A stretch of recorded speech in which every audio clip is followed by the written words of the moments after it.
Hello students, welcome to real concept. आज हम लोग स्टार्ट करने वाले हैं वेक्टर का लास्ट क्लास, जो कि हमारा ये 12th क्लास है। ठीक है, तो इसमें बात करते हैं इसके कुछ इंपॉर्टेंट पॉइंट्स के, और इसमें ही हम लोग ख़त्म करने वाले हैं वेक्टर ट्रिपल प्रोडक्ट। ठीक, तो वेक्टर ट्रिपल प्रोडक्ट क्या होता है इसके भी बारे में जानेंगे, लेकिन उसके पहले हम एक और पॉइंट देख लेते हैं। वो क्या होता है, अगर हमारे पास गिवन है, एक काम करते हैं, पहले हम लोग वेक्टर प्रोडक्ट के बारे में जानते हैं। ठीक, वेक्टर ट्रिपल प्रोडक्ट, ठीक, इसके बारे में जानते हैं, फिर उसके बाद उस मोस्ट इम्पॉर्टेंट पॉइंट के बारे में बात करेंगे। ठीक है, चलो, तो हमारे पास क्या है, ये जो VTP है हमारा वेक्टर ट्रिपल प्रोडक्ट जो है, इसमें भी 3 प्रोडक्ट होते हैं, हमें पता है। और इसका कन्वेंशन कैसा होता है हमने बताया था, किस तरीके से इसको मल्टीप्लाई करने के बाद इसको फाइंड आउट किया जा सकता है। ये हो जाएगा A cross B cross C। इसको भी हम इस तरीके से लिख सकते हैं, या तो फिर ये लिखिए या तो फिर ये लिखिए। ठीक है, A क्रॉस B, फिर उसके बाद क्रॉस C। इसको किसी तरीके से लिख सकते हैं। ठीक, चलो, लेकिन इसका वैल्यू लिख तो लोगे, लेकिन क्या एक चीज़ ध्यान दे रहे हो स्टूडेंट्स, इसका वैल्यू सेम नहीं आएगा, सेम कतई नहीं आएगा, जो कि वहाँ पर आता था हमें, कहाँ, STP में आता था। लेकिन यहाँ पर VTP जो है, इसमें थोड़ा सा भी चेंजेस किए स्टूडेंट्स, तो वैल्यू सेम नहीं आएगा, कतई नहीं आने वाला है। ठीक है, तो चलो, तो बात करते हैं कि ऐसा क्यों नहीं आने वाला है। ठीक है, तो इसके बारे में थोड़ा इसको एक्सपैंड करके देखते हैं। ठीक है, एक्सपैंड करके देखेंगे। तो एक्सपैंड करके जब हम लोग देखने वाले हैं, तो इसमें एक्सपैंड कैसे कर सकते हैं बताओ। इसको हम और क्या लिख सकते हैं, इसको एक काम करते हैं, जब हम क्रॉस मल्टीप्लाई करते हैं तो इसको डॉट कन्वेंशन में अगर हम चेंज करें, तो डॉट कन्वेंशन में जब हम लोग इसको चेंज करेंगे तो हम कैसे करेंगे, ध्यान से देखना। इसको हम एक तरीका और कर सकते हैं, जिसको हम लिखने का तरीका, जो कि हमारे बुक में ऑलरेडी गिवन है। ठीक है, इसको क्या कर सकते हैं, वेक्टर है डॉट वेक्टर, क्या करना है, इसको मल्टीप्लाई करना है अंदर, और जब अंदर मल्टीप्लाई करोगे, तो जब अंदर मल्टीप्लाई करोगे तो वो हमारा कुछ और नहीं हो जाएगा स्टूडेंट्स। पहले हम क्या करेंगे, C, ठीक, फिर उसके बाद हमारा एक बाहर क्या आ जाएगा, B वेक्टर। ठीक, फिर इसमें से इसको माइनस करेंगे तो वो हमारा क्या आ जाएगा, इसमें से क्या मल्टीप्लाई करना है, इसमें से जब इसको मल्टीप्लाई करोगे, यानी कि वेक्टर A वेक्टर B, ठीक, तो ये हमारा आ जाएगा क्या, वेक्टर C।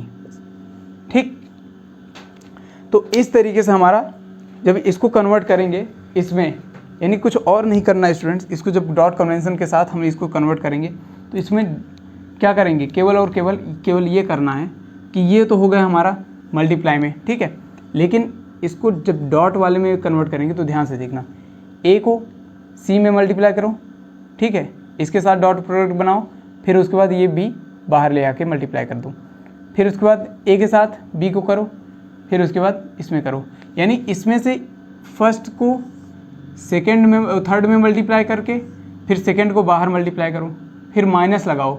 माइनस इसलिए क्योंकि इसमें जब कन्वर्ट करोगे तो ये सारी वैल्यूज़ ऑटोमेटिकली ये आपकी डायरेक्ट ये वाला वैल्यू आएगा जब आप इसको सॉल्व करोगे तो।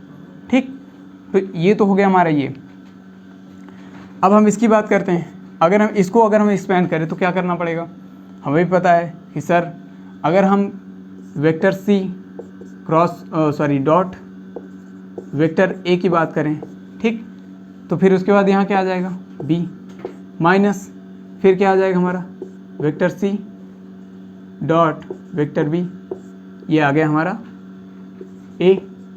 ठीक, तो इस तरीके से इन दोनों का वैल्यू एकदम अलग आ रहा है स्टूडेंट्स, आप लोग खुद नोटिस कर रहे होगे।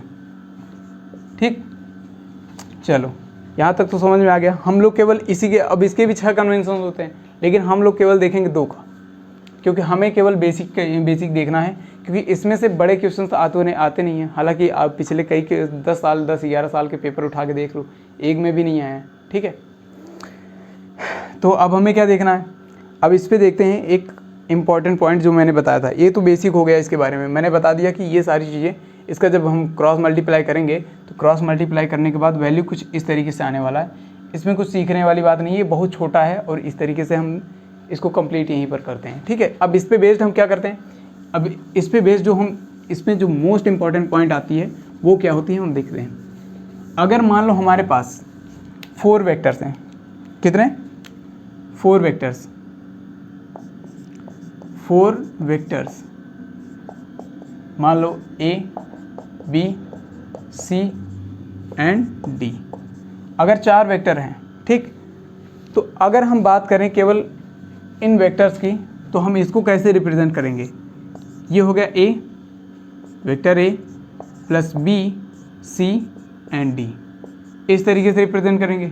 अगर इसको एक्सपेंड करें तो इसको एक्सपेंड करने के बाद हम किस तरीके से इसको लिख सकते हैं, इसको कैसे लिख सकते हैं, vector A plus vector B, vector BC, ठीक है, वेक्टर B और C, सॉरी ये हो गया वेक्टर A, फिर ये हो गया, हमारा क्या करना है, ये वाले पोर्शन को ले आके यहाँ लिख दो, वेक्टर C और D, फिर क्या हो जाएगा, फिर प्लस ये क्या हो गया वेक्टर B, फिर ये हो गया प्लस, या फिर प्लस लगाओ या फिर मल्टीप्लाई कर दो डायरेक्ट। ठीक है, तो यहाँ पर क्या हो जाएगा हमारा डायरेक्ट, इसको ऐसे इस तरीके से लिखते हैं, ध्यान से देखना,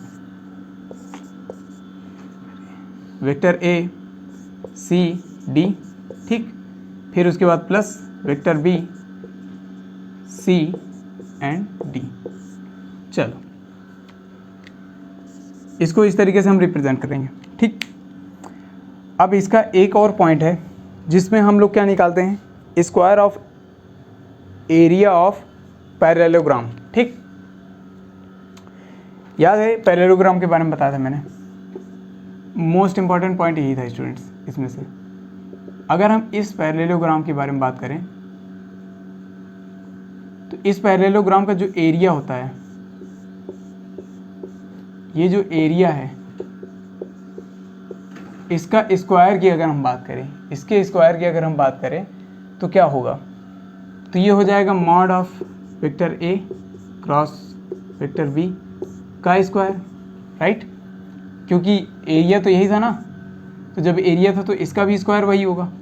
तो अगर मान लो इसको अगर फाइंड आउट करना है, अगर हम कहें कि इसको अगर फाइंड आउट करना है तो कैसे करोगे, ध्यान से देखना, mod of vector A cross B का स्क्वायर। चलो ठीक, इसको फाइंड आउट कैसे करना है, इसको हम लिख सकते हैं और किस तरीके से, इसको लिख सकते हैं mod of A cross B, फिर उसके बाद मल्टीप्लाइड बाई क्रॉस A, मतलब vector A cross vector B।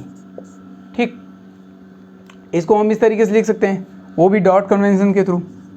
ठीक, इसको हम किस तरीके से हम कन्वर्ट कर सकते हैं, इसका स्क्वायर मतलब क्या, वेक्टर अगर मान लो इसको हम मान लेते हैं A है और इसका भी मान लो B है, तो क्या हम A और B का स्क्वायर ही लिख सकते हैं, इसको बिल्कुल लिख सकते हैं। तो इसको स्केलर टाइप से हम लोग मल्टीप्लाई करेंगे। चलो तो इसको हम कैसे लिखेंगे, ध्यान से देखना, A का A में मल्टीप्लाई करो, A डॉट A, फिर A का B में मल्टीप्लाई करो, A डॉट B, फिर उसके बाद B का A में मल्टीप्लाई करो, B डॉट A, फिर उसके बाद B का B में मल्टीप्लाई करो, B डॉट B। तो स्टूडेंट्स जब भी आपको इस तरीके के क्वेश्चन पूछे, ध्यान से देखना, जब इस तरीके के क्वेश्चन पूछे कि इसको कन्वर्ट करो किस में, इस वाले फॉर्म में, मतलब किसी पैरेललोग्राम का अगर स्क्वायर की बात करें, स्क्वायर ऑफ पैरेललोग्राम, तो हम किस में कन्वर्ट कर सकते हैं, इस तरीके से कन्वर्ट करेंगे। फिर उसके बाद अगर किसी दो वेक्टर को क्रॉस मल्टीप्लिकेशन है तो इसमें डॉट कन्वेंशन हम लोग बीच में घुसेड़ देंगे। ठीक है, इसमें घुसेड़ने के बाद फिर इसका कुछ इस तरीके से वैल्यू आएगा जो कि डिटर्मिनेंट के थ्रू हम लोग इसको सॉल्व कर लेंगे।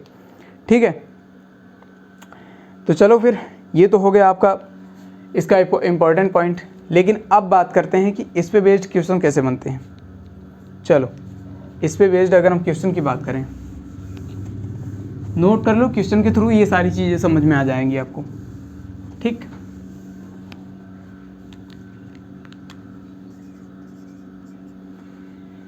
क्वेश्चन क्या है, कह रहा है कि कोई आपके पास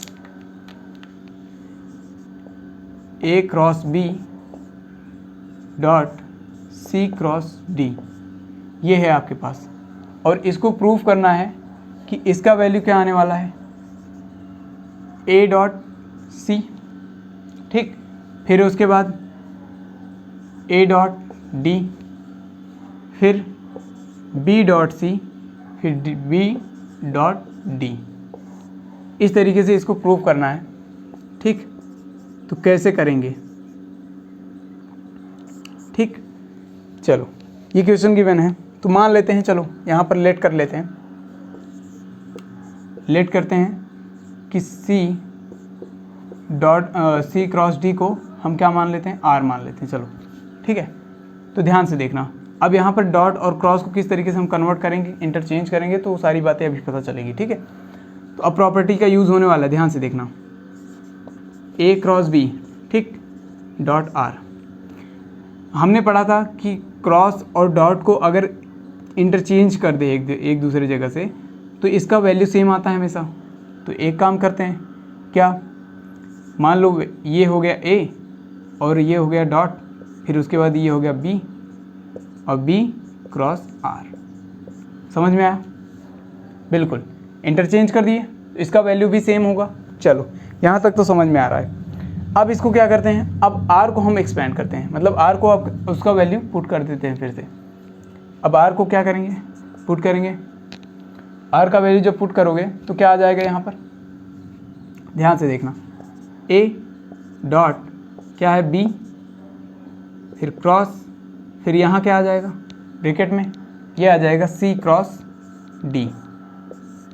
ठीक, यहाँ समझ में आ रहा होगा स्टूडेंट्स आपको पूरी तरीके से कि अभी तक हम लोगों ने क्या क्या किया है। अब इसके बाद क्या करेंगे, अब इस पूरे वैल्यू को हम लोग क्या करेंगे, अब जो अभी फार्मूला पढ़ा था हम लोगों ने, अब उस फार्मूले के यहाँ क्या करेंगे, पुट कर देंगे। क्या क्या पढ़ा था, B dot D into C। चलो ये हो गया A डॉट, ब्रैकेट में क्या करना है, ये है हमारे पास B डॉट C या फिर B डॉट D इंटू क्या हो जाएगा C, फिर उसके बाद माइनस, फिर हो जाएगा हमारा B डॉट C, फिर क्या हो जाएगा इंटू D। चलो समझ में आया? अब क्या करना है स्टूडेंट्स, अब इसको क्या कर देना है, मल्टीप्लाई, किसको, A को अंदर मल्टीप्लाई कर देना है। अब जब A को अंदर मल्टीप्लाई करोगे तो क्या आ जाएगा, ये आ जाएगा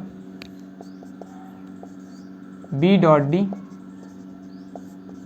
इंटू क्या आ जाएगा A डॉट C, ठीक, माइनस ये आ जाएगा B डॉट C, फिर ये आ जाएगा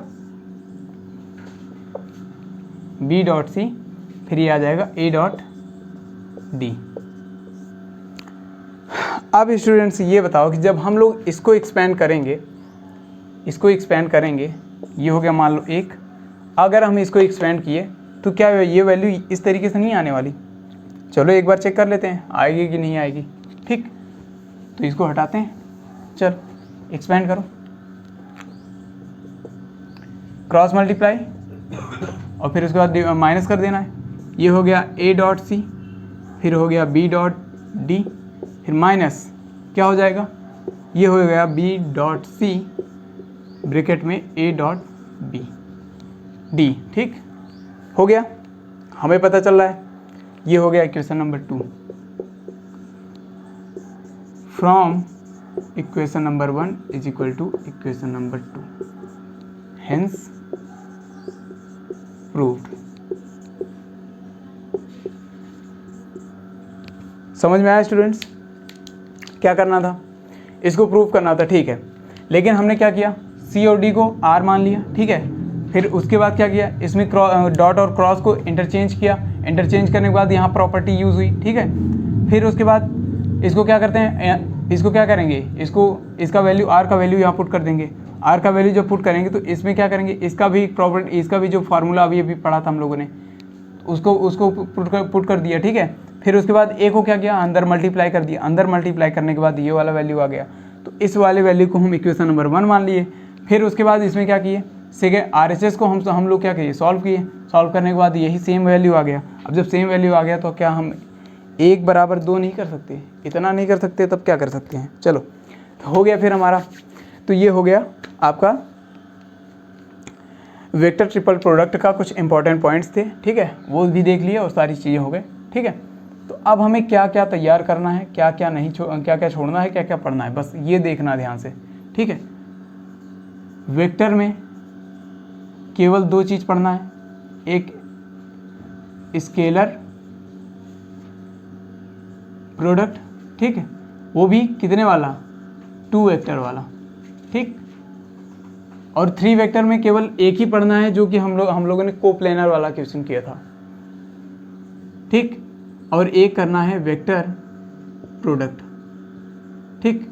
इसमें ये अगर आप लोग पढ़ लेते हो पूरी तरीके से, और हाँ ऐड, एडिशन और सब्ट्रैक्शन वाला, इनमें से कुछ पॉइंट्स देख लेना, ताकि जो भी इंपॉर्टेंट हो आप लोग क्वेश्चन कर लेना, ठीक है। बस वेक्टर में यही 2-3 पॉइंट हैं स्टूडेंट्स, इसके बाहर कुछ नहीं जाएगा, इस बात की गारंटी ले रहा हूँ, ठीक है। चलो तो अब नेक्स्ट वीडियो में मिलेंगे और एक नए कॉन्सेप्ट के साथ और एक नए चैप्टर के साथ। अब एक नया यूनिट स्टार्ट होने वाला है, जैसे कि मैंने बताया था। तो चलो ठीक है, मिलते हैं नेक्स्ट क्लास में। Thank you very much and take care.